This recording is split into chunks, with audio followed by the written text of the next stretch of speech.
యువకుడు అదృశ్యం మర్డర్ మిస్టరీని పోలీసులు 20 రోజుల వ్యవధిలోనే ఛేదించారు. ముగ్గురు నిందితులను అదుపులోకి తీసుకోగా మరో ఇద్దరి కోసం వెతుకుతున్నారు. మామల పోలీస్ స్టేషన్లో ఏర్పాటు చేసిన మీడియా సమావేశంలో ఇందుకు సంబంధించిన వివరాలను ఎస్పీ ఉదయ్ కుమార్ రెడ్డి వెల్లడించారు.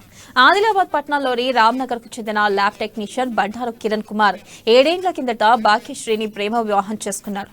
వీరికి 2 పిల్లలు ఉన్నారు. 4 సంవత్సరాల నుండి వరుసకు మేనకోడలైన రమ్యతో వివాహేతర సంబంధం కొనసాగిస్తున్న విషయం రమ్య ఇంట్లో తెలిసిందే. దీంతో కిరణ్ కుమార్ పై కక్ష పెంచుకున్న రమ్య అన్నయ్య తాళ్లపల్లి శివకుమార్, మేనమామ బంటారు సంతోష్, బాబాయ్ రమేష్ మట్టుబెట్టాలని నిర్ణయించారు. ఇక పథకం ప్రకారం గుడిహత్నూరు తీసుకెళ్లి హైదరాబాద్ కు చెందిన మరో 2 స్నేహితులతో కలిసి హతమార్చారు. అనంతరం మృతదేహాన్ని పూడ్చిపెట్టారు.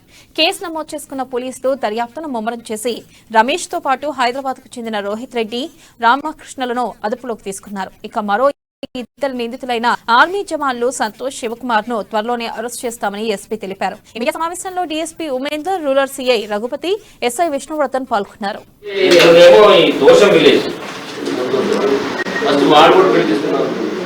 ఇక్కడ మామల పోలీస్ స్టేషన్ లో మనకి 28 రోజు ఈ బండారి కిరణ్ కుమార్ అని ల్యాబ్ డ్యూటీ అయిపోయిన తర్వాత, అంటే అది ల్యాబ్ క్లోజ్ చేసిన తర్వాత రోజు 10 గంటలకు ఇంటికి వస్తాడు. ఆ రోజు ఇంటికి రాలేదు.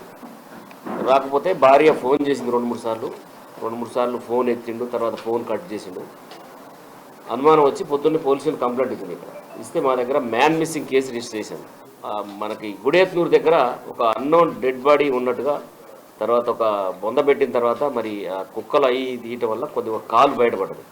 ఇప్పుడు ఈ కిరణ్ కుమార్కి సంబంధించిన చుట్టాల వీళ్ళు కూడా ఒక అమ్మాయిని, వాళ్ళ అమ్మాయికి సంబంధించిన ఫాదరు, తర్వాత వాళ్ళ బ్రదరు, వాళ్ళ చుట్టాలు కూడా ఈయన పిలిపించి బెదిరించినారు. నువ్వు ఇట్లా తిరగడం కరెక్ట్ కాదు, నీకు ఆల్రెడీ మ్యారేజ్ అయినట్టుగా తెలిసి వాళ్ళకి ఇక వీడు మానుకునేటట్లేదని వాళ్ళు ప్లాన్ చేసుకొని, దీంట్లో మెయిన్ A1 అండ్ A2 ఇద్దరు ఆర్మీలో పనిచేస్తారు. వీళ్ళు ఆర్మీలో పనిచేసి ఒక ఎక్యూజరు A2 వాళ్ళ చెల్లెలు, ఈ అమ్మాయి పిల్లగాడిని ఒక ప్లేస్కి పిలుచుకొని వాళ్ళకి మందు దాపించి దాంట్లో ఇప్పుడైతే ఈ ముగ్గురిని అరెస్ట్ చేసినాము. తాళపల్లి రమేష్, తర్వాత చింతల రోహిత్ రెడ్డి, తర్వాత సగ్గెం రామకృష్ణారెడ్డి, టోటల్ 5 కలిసి